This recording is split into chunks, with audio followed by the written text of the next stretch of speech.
नमस्कार मंडळी. नेदरलँड्समधली जी शेती आहे ना ती 12 महिने हिरवीगार असते आणि या शेतीमध्ये हिवाळ्यामध्ये तर बरीचशी लोक काहीच करत नाहीत, पण उन्हाळ्यामध्ये मात्र फुलांची बटाट्याची शेती इथे केली जाते.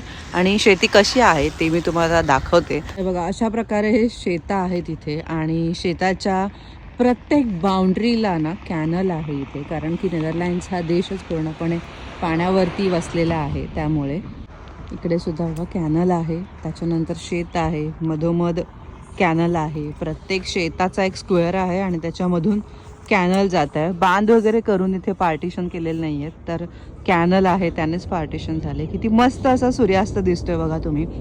रस्त्याच्या दोन्ही बाजूला शेती आहे आणि खूपच सुंदर असं वातावरण आहे. नेदरलँड्स हा देश छोटा असला तरी सुद्धा इथे खूप मोठ्या प्रमाणावर शेती केली जाते. आधुनिक तंत्रज्ञान वापरून शेती केली जाते. त्याचबरोबर डेअरी फार्मिंग सुद्धा इथे खूप मोठ्या प्रमाणावर होतं. Thanks for watching.